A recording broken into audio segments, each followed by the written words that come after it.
Bonsoir et bienvenue dans le MAG sur Sensation Yveline. De l'écriture du CV à l'entretien d'embauche, quelles sont les étapes pour décrocher un job? Quels sont les pièges à éviter? Comment mettre toutes les chances de son côté pour convaincre son futur employeur? Et ce soir, nous recevons Laurence Cousin, responsable de l'information et de la documentation à Yveline Information Jeunesse à Versailles.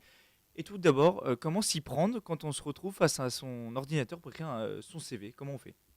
Alors, bonne question, Ça effectivement. commence On bien. commence à zéro là. Voilà, on démarre, mais c'est une bonne question parce qu'en fait, ça dépend pour faire quoi. Effectivement, il faut déjà définir l'objectif. Ça paraît un peu bête comme ça, dit comme ça.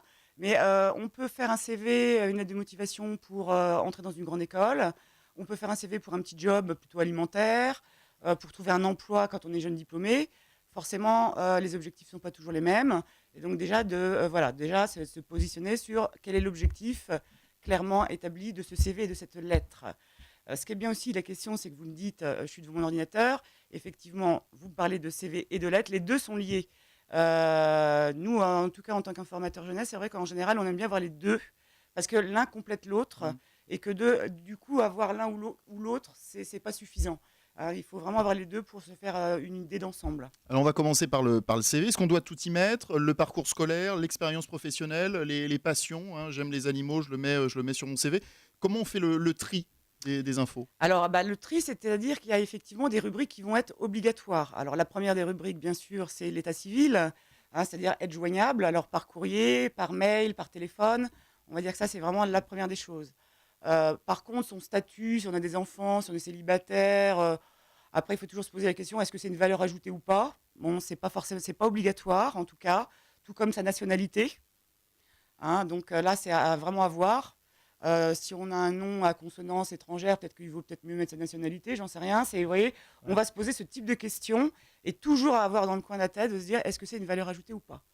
Ce qu'on peut mettre, bien entendu, ce qui est obligatoire, ça va être le cursus scolaire et donc éventuellement les diplômes que l'on a et les expériences professionnelles, alors au sens le plus large du terme, puisqu'il y en a qui sont assez jeunes et qui malheureusement se disent j'ai rien à mettre.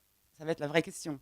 Alors là, on peut toujours valoriser un stage, on essaie de voir aussi même le bénévolat, enfin, toute expérience qui peut être mise en avant va être mise en avant dans ce fameux CV et dans la rubrique expérience professionnelle. Et au niveau de la conception, est-ce qu'il faut d'abord privilégier la sobriété ou l'originalité? Alors, je dirais que, en règle générale, plutôt la sobriété, sauf secteur d'activité qui se porte Qui à nécessite d'être un peu plus. plus foufou. Exactement. Quelqu'un qui va être dans le graphisme, dans la créativité, bien entendu que on va attendre peut-être un CV un peu plus original. Mais toujours à vraiment privilégier le fonction de la fond cible. à la forme. Et puis la forme, vaut mieux que ce soit un bon standard et avoir du contenu, plutôt que s'amuser à mettre des petites des petites voilà, des petites petites fleurs, images hein. et voilà, exactement, pas trop. D'accord. Pas trop Donc, d'infos. juste pour résumer sur la partie CV avant de passer Oui. sur la lettre de motivation, on cible, en fonction de la cible, on va faire plus ou moins sobre, plus ou moins original. Tout à fait. Expérience professionnelle ou parcours scolaire en tête du CV, ça va dépendre de ce qu'on a envie de mettre en valeur, de ce qu'on a envie de vendre. Exactement, tout à fait. Là, encore une fois, c'est du bon sens. C'est-à-dire se dire quelqu'un qui va rechercher un emploi va peut-être valoriser avant tout sa formation professionnelle et ses expériences et compétences acquises, de quelqu'un qui va vouloir viser une école, qui là va plutôt miser sur son cursus scolaire. Effectivement. Et puis, pardon, dernier point de détail, on n'oublie pas de mettre si on a le permis ou pas. C'est Le souvent un permis, plus. alors, permis et si on a un véhicule. Parce qu'effectivement, la mobilité, ça peut être un vrai plus. Là, pour le coup, on ne réfléchit pas. Effectivement, le permis, c'est un vrai plus. On évite, bien sûr, dans les conseils, le mail un peu original ou un peu le beau Toto gosse. du 94, Voilà, exactement. Donc, toujours dans la sobriété, sachant que là, on s'adresse à un potentiel recruteur. Oui, Beau gosse 74, c'est son adresse mail. Il en a changé depuis le travail. D'accord, ben voilà, il a suivi les conseils d'YJ, c'est très bien. On a fait le CV, maintenant on passe à la lettre de motivation. Comment se vendre? Parce que le but d'une lettre de motivation, c'est ça, c'est se vendre, mais Oui. sans paraître prétentieux.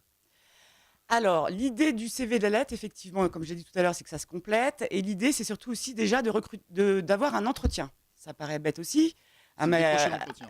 Voilà, entre le CV et le CDI signé, ça va être quand même l'entretien d'embauche. Donc, donner envie d'être reçu par le potentiel recruteur. Ça, c'est vrai que c'est vraiment la cible. Alors, il ne faut pas se répéter.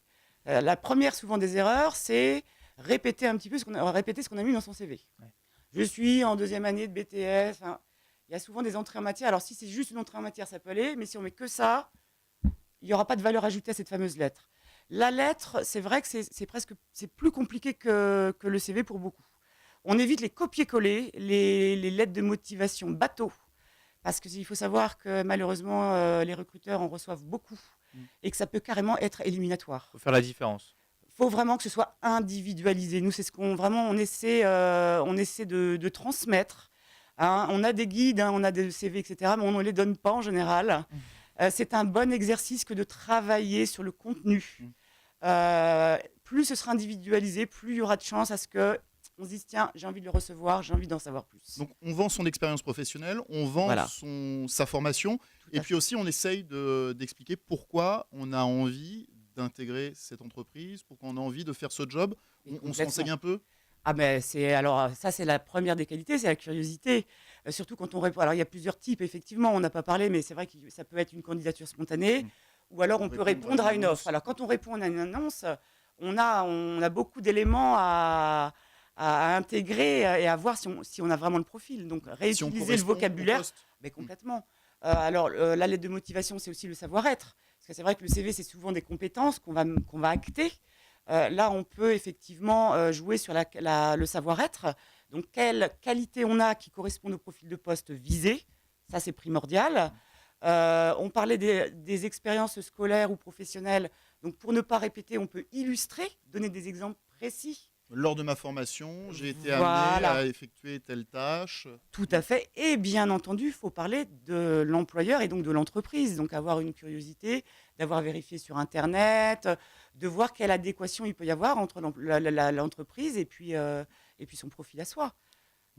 Merci beaucoup, Laurence Cousin. Je vous en prie. Plus d'infos sur votre site yij78.org. Tout à fait. Je le rappelle, vous êtes responsable de l'information et de la documentation à Yvelines Information Jeunesse à Versailles.